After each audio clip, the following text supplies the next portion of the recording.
അസ്സലാമലൈക്കും വറഹ്മത്തുള്ളാഹി വബറകാതുഹു. എല്ലാ കൂട്ടുകാർക്കും പുതിയൊരു വീഡിയോയിലേക്ക് സ്വാഗതം. ഇന്ന് ഞാൻ നിങ്ങൾക്ക് പറഞ്ഞു തരാൻ പോകുന്ന ഈ ഒരു ടിപ്സ്, ഇത് എനിക്ക് എൻ്റെ മദ്രസയിൽ പഠിപ്പിച്ച എൻ്റെ ഉസ്താദ് നിന്ന് എനിക്ക് കിട്ടിയ ഒരു അറിവാണിത്. ആ മദ്രസയിൽ പഠിക്കുന്ന ആ സമയം തൊട്ട് തന്നെ ഞാൻ ഇത് ചൊല്ലാറുണ്ട്.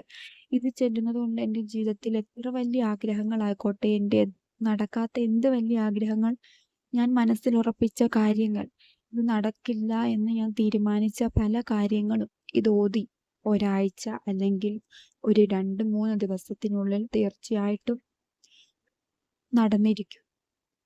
അതുകൊണ്ട് തന്നെ എല്ലാവർക്കും ഇത് വളരെ എഫക്റ്റീവായിട്ടുള്ള ഒരു ടിപ്സും കൂടിയാണ്. നിങ്ങളുടെ എല്ലാവരുടെയും ജീവിതത്തിൽ ഇത് ചൊല്ലിയാൽ വിചാരിക്കാത്ത അത്ഭുതങ്ങൾ തീർച്ചയായിട്ടും ഉണ്ടാകും ഇൻഷാ അല്ലാഹ്. നമുക്കെല്ലാവർക്കും അറിയാവുന്ന ഒരു സൂറത്താണ് സൂറത്തുൽ യാസീൻ. നാം എല്ലാവരും ഓതി വരികയും ചെയ്യുന്നതാണ് അല്ലേ? എന്നാൽ ഈ രൂപത്തിൽ ഒന്ന് ഓതി നോക്കുക നിങ്ങൾ. തീർച്ചയായിട്ടും നിങ്ങളുടെ ജീവിതത്തിൽ അത്ഭുതങ്ങൾ സംഭവിക്കുന്നത് നിങ്ങൾക്ക് നേരിട്ട് കാണും. നമ്മുടെ ജീവിതത്തിലെ എല്ലാ പ്രതിസന്ധികൾക്കും എല്ലാ പ്രശ്നങ്ങൾക്കും ഉള്ള ഒരു മാർഗം കൂടിയാണ് സൂറത്തുൽ യാസീൻ എന്ന് പറയുന്നത്. നബി സല്ലല്ലാഹു അലൈഹി വസല്ലമ തങ്ങൾ പറയുന്നുണ്ട്, നമ്മുടെ എല്ലാ മനുഷ്യർക്കും ഒരു ഹൃദയമുണ്ട് ഇല്ലേ?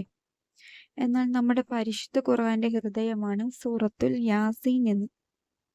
അതുപോലെ തന്നെ നബി സല്ലല്ലാഹു അലൈഹി വസല്ലമ തങ്ങൾ പറഞ്ഞിട്ടുണ്ട്, സൂറത്തുൽ യാസീൻ പാരായണം ചെയ്യുന്നവന്റെ ഉദ്ദേശങ്ങൾ വളരെ പെട്ടെന്ന് തന്നെ സഫലീകരിക്കപ്പെടുമെന്നാണ്.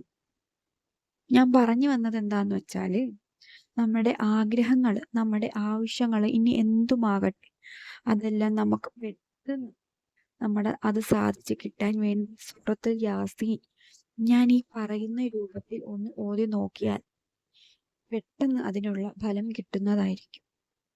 നമ്മൾ എപ്പോഴും സാധാരണ രീതിയിലല്ലേ ഓതുന്നത്, അതിൽ നിന്നൊരു വ്യത്യസ്തമായിട്ടുള്ള ഒരു രീതിയിലാണ് ഇത് ഓതേണ്ടത്. ഇത് നമ്മുടെ തരീഖത്തിലെ മശായിഖന്മാർ പതിവാക്കി വന്ന ഒരു രീതിയാണിത്. അവരിങ്ങനെയായിരുന്നു ഓതിക്കൊണ്ടിരുന്നത്. വളരെ ഉപകാരപ്രദമായ ഒരു രീതിയാണിത്. ഇത് ചെയ്യേണ്ടത് എങ്ങനെയാന്ന് വെച്ചാല്, സുബഹി നിസ്കാര ശേഷം ഈ രൂപത്തിൽ സൂറത്ത് യാസീൻ ഓതുക. ആദ്യം ചെയ്യേണ്ടത് യാസീൻ, നമ്മൾ ആദ്യം ഓതുമ്പം ഫാത്തിഹ ഓതിയതിനു ശേഷം യാസീൻ ഓതും. യാസീൻ എന്ന് പറയുന്ന ആ പദം 7 തവണ ചൊല്ലുക.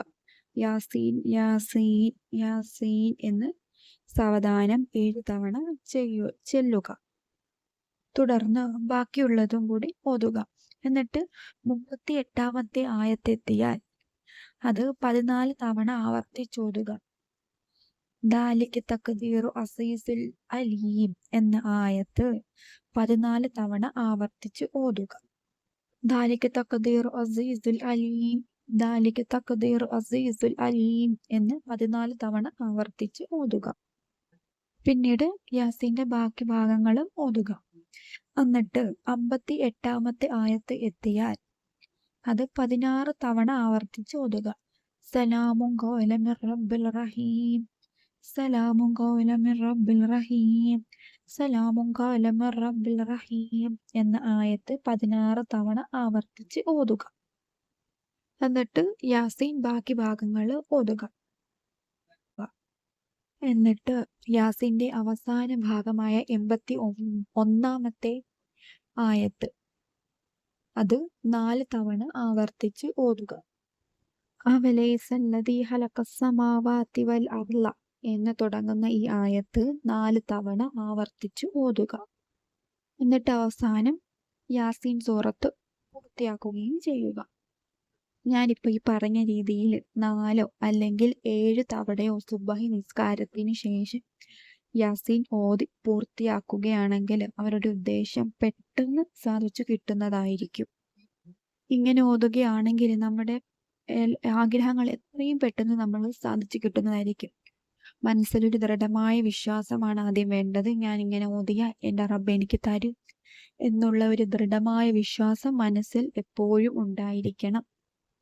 എല്ലാവരും ഞാൻ ഈ പറഞ്ഞ രീതിയിൽ ഓതുക. ഇൻഷാ അല്ലാഹ് നമ്മുടെ എല്ലാവരുടെയും ആഗ്രഹങ്ങൾ അല്ലാഹു സുബ്ഹാനഹു തആല സാധിച്ചു നൽകുമാറാകട്ടെ. ആമീൻ യാ റബ്ബൽ ആലമീൻ.